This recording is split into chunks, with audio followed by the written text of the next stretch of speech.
Selamat datang di podcast Jason Armus. Halo teman-teman pendengar setia channel Jason Armus ini.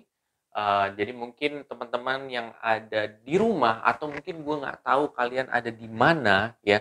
Entah kalian lagi hangout teman-teman kalian atau mungkin lagi main golf atau mungkin nggak tahu lah ya. Cuman mungkin kalau kalian sempat kalian bisa mendengarkan podcast hari ini.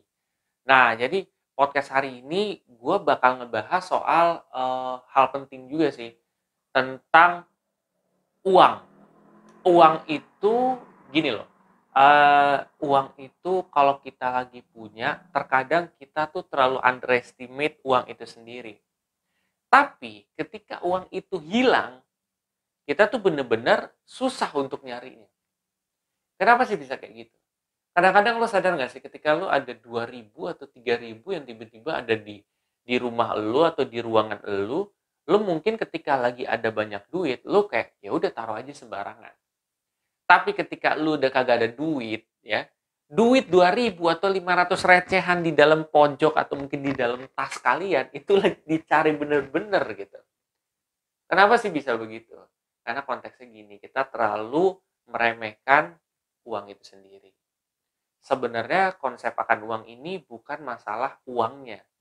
Uang itu kan cuma material doang kayak kertas atau koin. Ya udah. Tapi yang kita mau adalah buying power-nya atau kemampuan dalam uang sendiri. Uang itu kan masalahnya kemampuannya ada. Let's say uang 10.000 dengan uang 100.000 kemampuannya akan lebih besar uang 100.000 karena dia bisa membeli barang lebih banyak atau lebih mahal. Seperti itu konteksnya. Dan ketika kita nggak punya uang sama sekali dan kita butuh, otomatis kita akan mencari uang tersebut. Karena kita butuh power dari uang tersebut untuk melakukan suatu hal.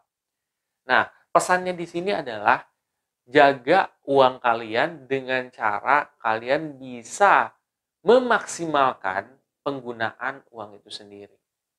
Memaksimalkan penggunaan uang itu sendiri bukan berarti kalian harus pelit dengan lingkungan sekitar kalian. Tapi yang harus kalian lakukan adalah lebih memanage kapan harus dikeluarin, kapan enggak. Jadi itu yang harus kalian pegang terus tuh. Kapan harus keluarin, kapan enggak. Terus juga kalau misalkan kalian harus keluarin ya udah, nggak apa-apa. Buat yang kebutuhan, bukan yang keinginan.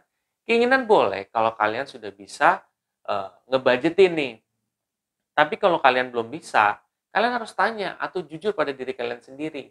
Mana nih yang lebih penting, kebutuhan atau keinginan? Adakah kebutuhan yang harus saya penuhin? Nah, kalau saya menggunakan keinginan ini, kebutuhan ini nggak bakal kedapetan. Nah, itu salah. Harusnya kebutuhan dulu diprioritaskan. Kebutuhan udah selesai, keinginan terserah deh, gitu. Bahkan tuh sebenarnya ada financial planner yang bilang kayak gini, bahwa lo terserah deh, mau spend berapa aja, bebas, selama kebutuhan lo itu udah terpenuhi. Itu ada yang seperti itu. Kebutuhan udah terpenuhi, investasi udah ada, dana masa depan kan udah ada, ya udah, lo terserah. Lo mau foya-foya terserah. Ada yang bilang seperti itu. Jadi itu kalian harus belajar seni dalam mengelola duit juga.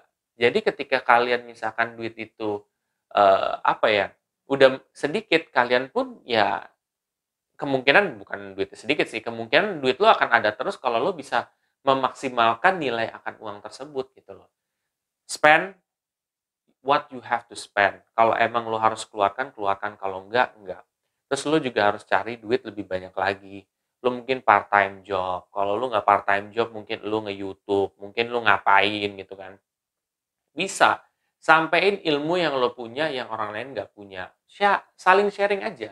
Dan ketika lo saling sharing, orang itu jadi menerimanya enak.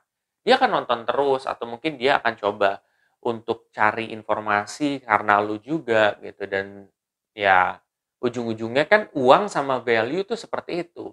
Semakin besar value yang lo bisa beri ke orang, uang itu pun akan ngikut gitu, akan coba untuk naik juga. Jadi mungkin akan dipelajari, yang harus dipelajari adalah meningkatkan nilai elu gitu, meningkatkan value elu gitu loh di orang lain.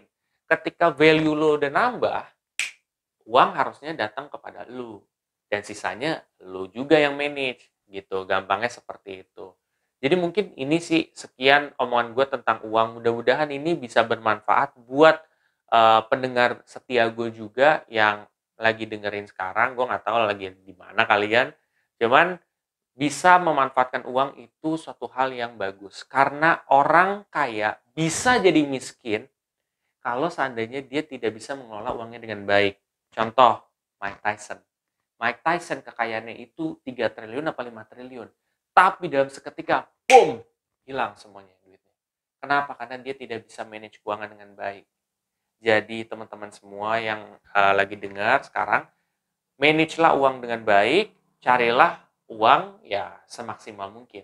Jadi mencari uang bukanlah hanya solusi dari semua ini, tapi juga manage-nya juga penting. Itu semuanya.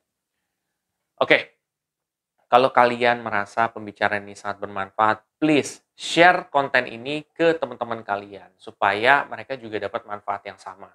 Karena dengan lo share juga, lo juga beramal juga guys gitu loh untuk mereka. Dan jangan lupa mungkin kalau yang lagi nonton video ini bisa subscribe, like, dan komen di channel YouTube Jason Armus. Sampai jumpa di video selanjutnya atau di podcast selanjutnya. Terima kasih.